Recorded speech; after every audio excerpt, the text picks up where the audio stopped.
लेकिन साथियों, यदि चाहते हैं कि जो 4 वर्षों तक रामगढ़ का विकास नहीं हुआ, जो भाई उपेंद्र कुशवाहा जी ने आपको बताया, यदि 1 साल के लिए अशोक सिंह जी को जिताइएगा तो रामगढ़ में जो गब्बर बैठा है उस गब्बर को भी हटाने का काम करूंगा और यहाँ के विकास के सपने को भी।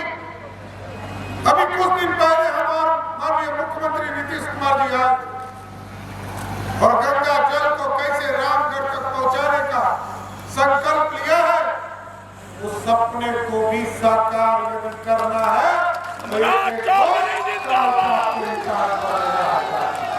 उपेंद्र कुशवाहा जिंदाबाद। आप सोचिए, ठीक कहा, उपेंद्र जी ने अपनी हाथ बदल चुका है। याद कीजिए 2005 के पहले जब बिहार और झारखंड बटा था तो बिहार के पास जो राजस्व थी, जो हमारा अपना कमाई था, वो मात्र 13% था और 87% झारखंड से कमाई आता था। आज मैं बिहार का फाइनेंस मिनिस्टर हूं साथियों।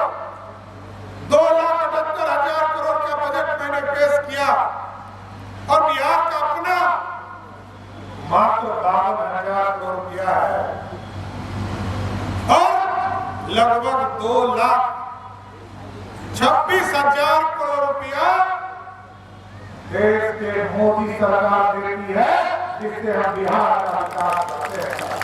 इसलिए साथियों, आग्रह करना चाहते हैं, निवेदन करना चाहते हैं। आपको याद होगा आज से 2000 वर्ष पहले अखंड भारत का सपना पंडित चाणक्य ने देखा, सम्राट चंद्रगुप्त ने देखा था, सम्राट अशोक ने देखा था और आज वही 370 की लड़ाई सोचते हैं लोग कि कश्मीर को भारत से अलग करो। यही पटना का पाटलिपुत्र नाम था और ये मगध था साथियों। पूरे भारत, पूरे दुनिया पर राज करने का काम करता और जिसने स्वर्णिम काल दिया इस भारत को। और कश्मीर जो आज जम्मू कश्मीर है, ये सम्राट अशोक के उपराजधानी थे। पटना राजधानी था और कश्मीर उपराजधानी था। इसलिए साथियों, हम आग्रह करना चाहते हैं कि देश की अर्थव्यवस्था को ठीक करने का काम मोदी की सरकार ने किया है।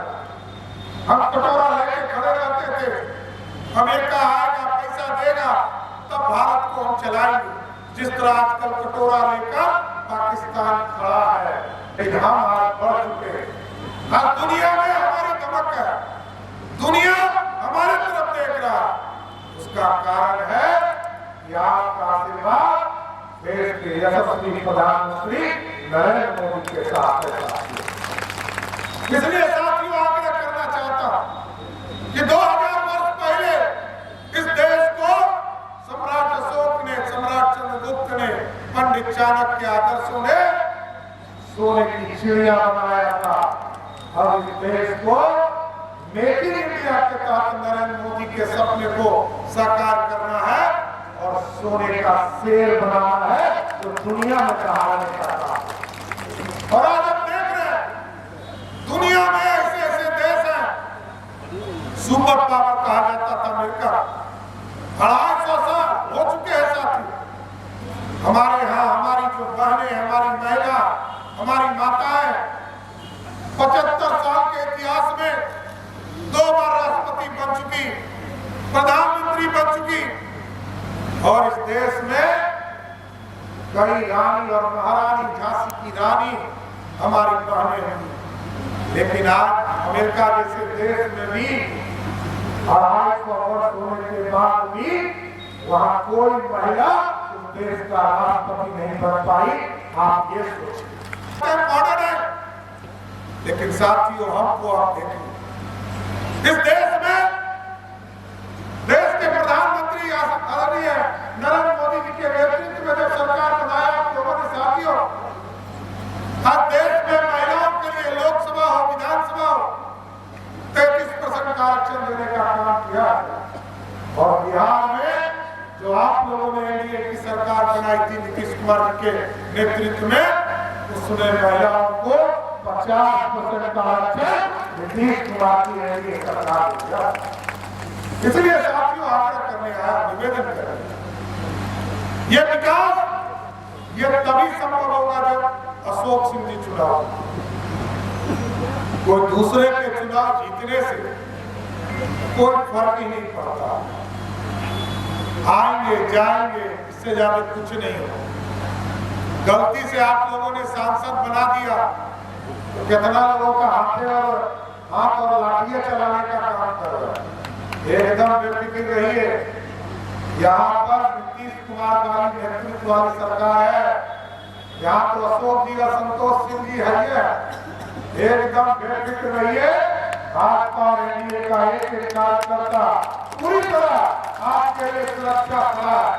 और यदि एक भी कार्यकर्ता पर लाठी चलाने का काम करेगा तो भगवा में उसके लिए जेल बना है, उसके अंदर जेल में बंद करने का भी काम करेगा। रोक नहीं सकता है, क्योंकि ये विकास करने वाली सरकार है और सुशासन स्थापित करने वाली सरकार। आप देखिए नरेंद्र मोदी की सरकार को आपने लगातार तीसरी बार बनाया था। आप देखिए जो गरीब परिवार है वो चिंता करता था कि हमको खाना कैसे मिलेगा।